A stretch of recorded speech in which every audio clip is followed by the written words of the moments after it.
Jokowi bicara soal silaturahmi Egy Sujana ke Solo, buka peluang damai lewat restoratif justice. Presiden ke-7 RI Joko Widodo buka suara soal pertemuan dirinya dengan Egy Sujana dan Damai Hari Lubis di kediaman Jokowi di Solo, Jawa Tengah, Kamis, 8 Januari 2026. Jokowi menjelaskan, dirinya juga membuka peluang penyelesaian kasus dugaan pencemaran nama baik yang menjerat Egy Sujana dan Damai Hari Lubis melalui mekanisme restoratif justice. Namun demikian, Jokowi menegaskan bahwa keputusan penghentian perkara sepenuhnya berada di tangan penyidik Polda Metro Jaya, bukan pada dirinya sebagai pelapor. Pertemuan silaturahmi semoga bisa dijadikan pertimbangan bagi Polda Metro Jaya dan bagi penyidik untuk kemungkinan restoratif justice. Karena itu adalah kewenangan penyidik Polda Metro Jaya, ujar Jokowi diktweet dari Tribun Solo, saat ditemui di kediamannya, Rabu, 14 Januari 2026.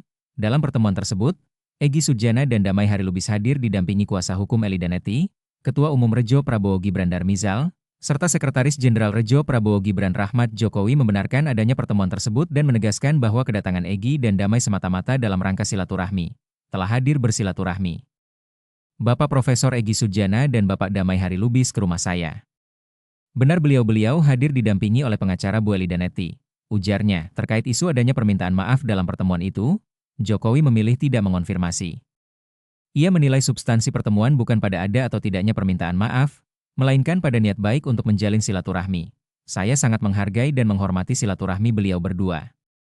Menurut saya ada atau tidak itu tidak perlu diperdebatkan, karena niat baik silaturahmi itu harus saya hormati, tuturnya. Saat ditanya mengenai kemungkinan permohonan penghentian perkara, Jokowi juga enggan berkomentar lebih jauh dan menyerahkannya kepada kuasa hukum kedua tersangka. Saya kira nanti akan ditindaklanjuti oleh pengacara beliau, pungkasnya. Sekjen Pradi Bersatu Ade Darmawan menyebutkan bahwa Egy dan Damai mengajukan restoratif justice, RJ. Bahwa kemudian ada permohonan restoratif yang dilakukan pihak telapor ya, kami menyambut baik, kami menganggap bahwa tidak ada masalah kalau memang itu adalah upaya yang baik, yang menuju sesuatu yang, kenapa sih kita harus memenjarakan orang, kata Ade saat memenuhi panggilan penyidik di Polda Metro Jaya, Jakarta Selatan, Senin, 12 Januari 2026. Menurutnya, pengajuan RJ ini akan dibicarakan terlebih dahulu dengan Presiden ke-7 RI Joko Widodo dengan tim hukumnya. Ade menuturkan penyelesaian perkara lewat jalur restoratif sangat mungkin dilakukan mengingat laporannya merupakan delik umum.